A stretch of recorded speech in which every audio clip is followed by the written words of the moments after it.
Hola a todos. En este mes de mayo vamos a hablar de la Virgen, naturalmente, pero lo vamos a hacer bajo la advocación de Nuestra Señora de Guadalupe, advocación que tiene para mí una carga sin igual de sentimientos, quizá por haber vivido en México, como sabéis, pero también porque es una historia apasionante que empezó un 9 de diciembre de 1531 y que todavía continúa. Y ahora os voy a leer un fragmento con el relato de la primera aparición. Es un texto lleno de candor que nos va a acercar a ese momento en que nuestra Madre del Cielo puso sus pies en el cerro del Tepeyac. Esa mañana del 9 de diciembre iba caminando Juan Diego cuando oyó el trino de multitud de pájaros y mirando hacia arriba, hacia el cerrillo, oyó una voz que le llamaba: Juanito, Juan Dieguito. Y cuando llegó a la cumbre vio a una señora de pie que le dijo que se acercara. Se maravilló al verla porque sus vestiduras eran radiantes como el sol, el risco donde ponía sus pies parecía de piedras preciosas y toda la tierra era como el arco iris. Se inclinó delante de ella y escuchó: Juanito, Juan Dieguito, el más pequeño de mis hijos, ¿a dónde vas? Él respondió: Señora y niña mía, tengo que llegar a tu casa de Tlatelolco a aprender lo que enseñan los sacerdotes el nombre de nuestro Señor. Luego le habló ella y le descubrió su voluntad. Sabe y ten entendido, tú, el más pequeño de mis hijos, que yo soy la siempre Virgen Santa María, Madre del verdadero Dios, por quien se vive. Deseo que se erija aquí un templo para mostrar en él y dar todo mi amor, compasión, auxilio y defensa, pues yo soy vuestra madre, a ti y a todos vosotros, moradores de esta tierra, y a los demás amadores míos que me invoquen y en mí confíen. Oiré sus lamentos y remediaré todas sus miserias, penas y dolores. Y para realizar lo que mi clemencia pretende, ve al palacio del obispo y le dirás cómo yo te envío a manifestarle lo mucho que deseo que aquí en el llano me edifique un templo. Le contarás lo que has visto, admirado y lo que has oído. Se inclinó delante de ella y le dijo: Señora mía, voy a cumplir tu mandato. Ahora me despido de ti, yo, tu humilde siervo. Y así comienza el Nicalmo-Poúa, relato escrito en lengua náhuatl de las apariciones de la Virgen María. El autor fue Antonio Valeriano, un indio que escuchó de labios de Juan Diego la historia guadalupana. Este hombre gozaba de gran autoridad entre indios y españoles por su honradez y erudición. Escribió el Nicalmo-Poúa, que significa aquí se narra, cuando aún vivían muchos testigos del acontecimiento, y su firma aparece en el Códice Guadalupano. Y ahora sigamos con el relato. Tal y como había indicado la Virgen, fue a ver al obispo Fray Juan de Zumárraga, ante quien se arrodilló y le dio el recado de la Señora del Cielo. El obispo le escuchó con atención, pero no le creyó, así que pidió que volviera al cerro y que le pidiera a la señora una prueba de cuanto había contado. Y así lo hizo, y la Virgen le indicó que arrancara unas flores para dárselas al obispo.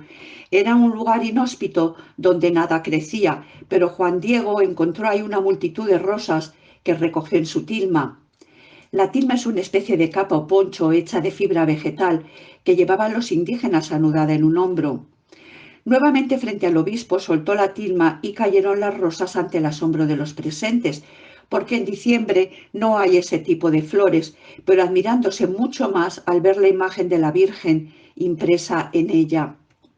Esto ocurría el 12 de diciembre de 1531. El obispo, emocionado, la tomó en sus manos y la llevó a su oratorio. 15 días después la trasladó a una ermita muy sencilla, hecha de paja y adobe, y ahí se dejó la tilma. Juan Diego se fue a vivir junto a la Virgen y permaneció allí hasta su muerte cuando tenía 74 años. Posteriormente se construirán otras ermitas en las que tampoco la tilma tuvo protección alguna. En resumen, estuvo 116 años, hasta que se puso el primer cristal, sometida al polvo, a los insectos, al humo de centenares de velas y sobre todo al roce de medallas, cruces, manos, razón suficiente para que estuviera completamente deteriorada, y no es así. Los primeros exámenes artísticos y científicos de la tilma se hicieron en el siglo XVII, cuando se pidió a la Santa Sede el reconocimiento pontificio de la fiesta de la Virgen. La conclusión fue que era imposible que mano humana pintara tal imagen sin haber ningún dibujo, y que era inexplicable la conservación de la tela y de la imagen impresa en ella. Hablan ya entonces de que en algún momento alguien ha sobrepuesto tonos dorados sobre los rayos y las estrellas, y desde entonces se han seguido suscitando discusiones acerca de su verosimilitud. En 1929 se produce un acontecimiento casual y extraordinario. El fotógrafo Alfonso Marcué descubre lo que parecía la imagen de un hombre barbado reflejada en el ojo izquierdo de la Virgen, y así durante décadas se han ido haciendo descubrimientos sorprendentes. En 1939, el premio Nobel de Química Richard Kuhn declaró que en las fibras correspondientes al manto y a la túnica no hay colorantes animales, vegetales o minerales, por lo que el origen del color es inexplicable. Será en 1979 cuando el ingeniero José Tonsmann hará el primer proceso digital, aumentando el iris 2500 veces, y dirá que en ellos se pueden distinguir el reflejo de varias figuras humanas. Habla de 13 personajes que, según él, serían los testigos del milagro cuando Juan Diego mostró la tilma al obispo. Estas figuras aparecen en ambos ojos, viéndose en primer lugar un indígena sentado, después el perfil de un hombre anciano, el obispo, el intérprete, Juan Diego extendiendo la tilma, una sirvienta mulata y un hombre de rasgos españoles. Y en el centro de la pupila, una imagen independiente que corresponde a una familia formada por una pareja y niños. Estas figuras se repiten en ambos ojos. Tenemos dos instantáneas que no son idénticas porque tienen diferente ángulo, y las distorsiones que resultan de la curva de la córnea son demasiado complejas como para aparecer por casualidad. Independientemente de creer o no en esa identificación, la realidad del tamaño de las figuras que están plasmadas en el iris hace pensar en la imposibilidad absoluta de pintarlas entonces e incluso ahora. En 1983, Philip Callahan y Bram Smith hicieron 40 fotografías infrarrojas, resaltando que la falta de boceto que se apreciaba hacía inexplicable cómo se había hecho el cuadro. Literalmente, dicen en uno de los párrafos, el sombreado, el color y los pigmentos de las manos son inexplicables. Los ojos y las sombras alrededor de la nariz son simples líneas oscuras que no están dibujadas, sino que forman parte del pigmento de la cara. Y por supuesto hablaron maravillas de la brillantez e iridiscencia de los colores cuando se mira la tilma fuera del cristal. Pero dicen también que la imagen está no solo retocada, sino que además tiene añadidos. Entonces, ¿cuál es la imagen primigenia, la que se grabó de una sola vez y en un mismo instante, aquel 12 de diciembre de 1531? De ese momento serían el rostro, cuello y manos, el manto turquesa, la túnica rosa con las flores impresas y la cinta indicadora del embarazo.